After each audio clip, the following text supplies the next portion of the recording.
Hello everyone, welcome to Biopractica, and today we'll unlock life scope. So what if I told you that every single thing about you, your eye color, your height, even how your body responds to certain medicines is written in a massive instruction manual inside your cells. A book so long it would take you centuries to read cover to cover.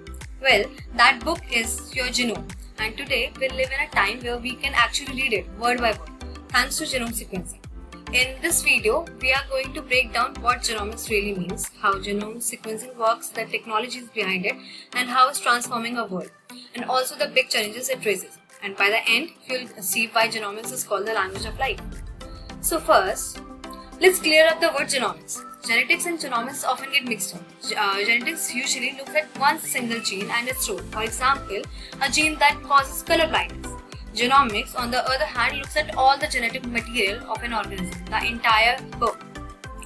That includes coding DNA, non-coding DNA, and even tiny little pieces from your mitochondria. So why is this important?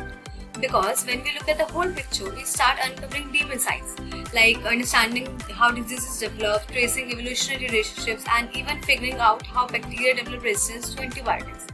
In short, genetics asks about one chapter, genomics read the entire book.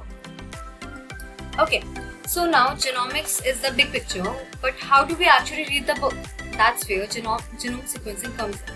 Think of sequencing as scanning each letter.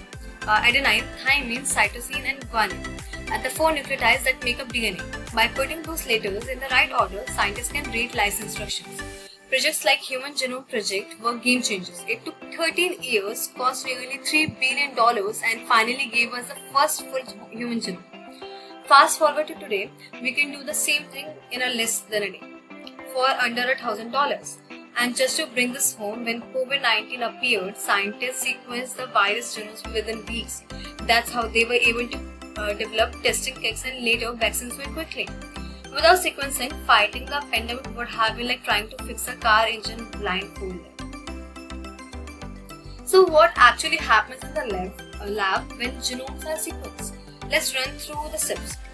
First step, DNA extraction. Scientists start with simple blood, saliva, or tissue. They carefully pull out the DNA, making sure it's not damaged. Step 2, fragmentation. Instead of trying to read the entire 3 billion letters book at once, they cut it into smaller puzzle pieces. Step 3, library preparations. Each piece get a kind of barcode, short adapter sequences at the ends. This makes it easier for the sequencing machines to know what belongs where. Step 4, sequencing. Machines actually read the sequences of each fragment depending on the technology. This could be through a chemical reaction that lit up or through a nanopore that detects electrical changes as the DNA passes through. Finally, assembly and analysis. A computer takes millions of short fragments and pieces them back together like the ultimate jigsaw puzzle. When the puzzle is complete, we see the full genome. Okay, imagine taking 10 copies of the world's longest novel, shredding them into millions of confetti-like pieces, and then using AI to reassemble the entire story in order. That's basically what sequencing technology does. Now, sequencing hasn't always been this easy. There have been major waves of technology.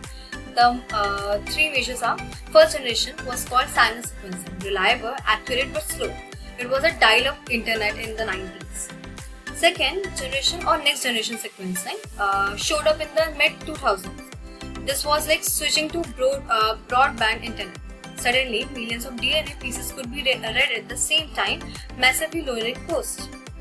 Third generation, which includes nanopore sequencing and PacBio, is like today's fast 5G. It reads DNA molecules in real time with ultra-long reads and even using portable devices.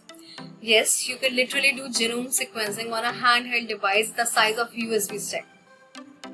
Now, let's break down 3 of the most widely used sequencing techniques you'll actually hear about in labs today. First, Sanger sequencing, the old school method from the 1970s. It works by adding special stop letters that halt DNA copying. When run through a capillary machine, you can literally read the DNA sequences letter by letter. It's like the Polaroid camera of genomics, still reliable and often used for small jobs, but outdated for massive genomes.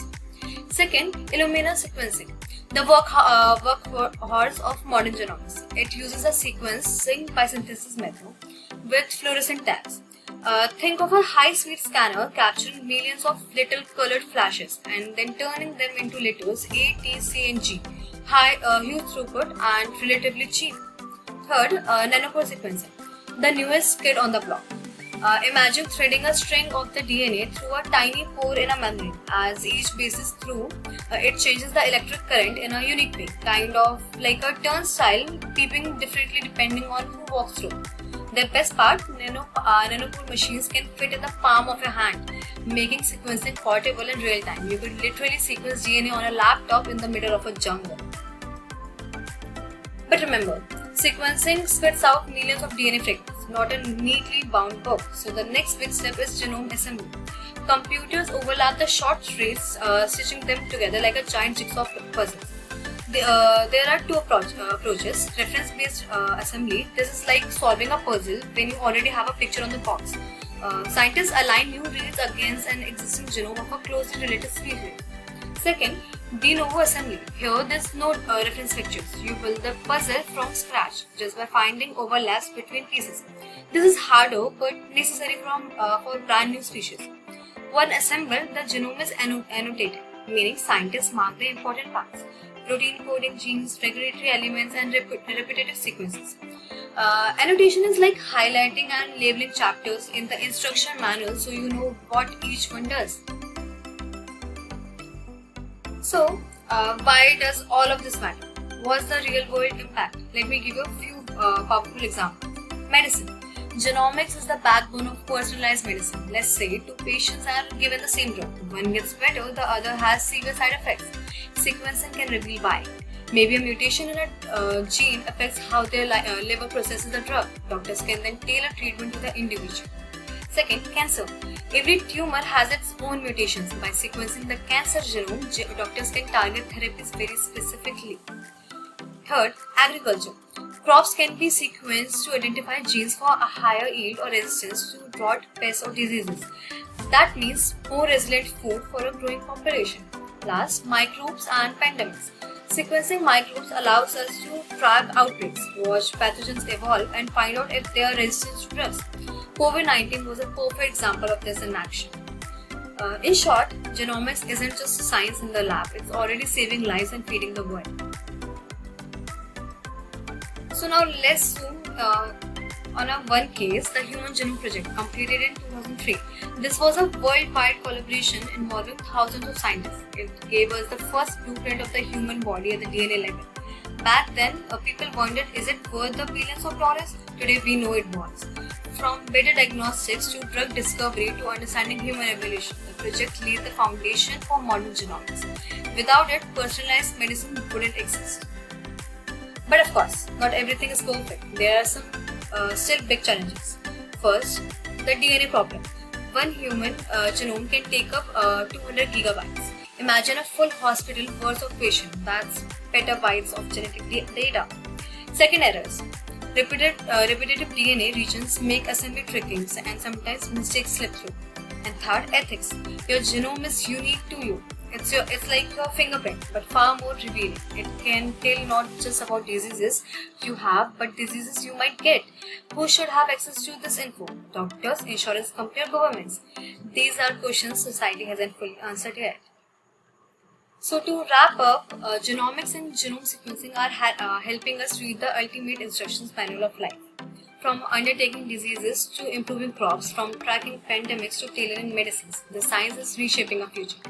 But with great power comes great responsibilities, and how we handle the ethical and privacy actions will decide whether genomics become a tool that helps humanity or no one that divides it. So I'll leave you with this question: if genome sequencing was affordable and available to you, would you want to know everything written in your DNA? For some, the answer is no. For this, maybe no. So tell me your thoughts in the comments below, and if you enjoyed this breakdown, don't forget to hit like and share it with your friends. And subscribe for more deep dives into the science that's changing our world. Thank you for watching, and remember, your DNA is your life course, and now we are learning how to read it. Thank you so much.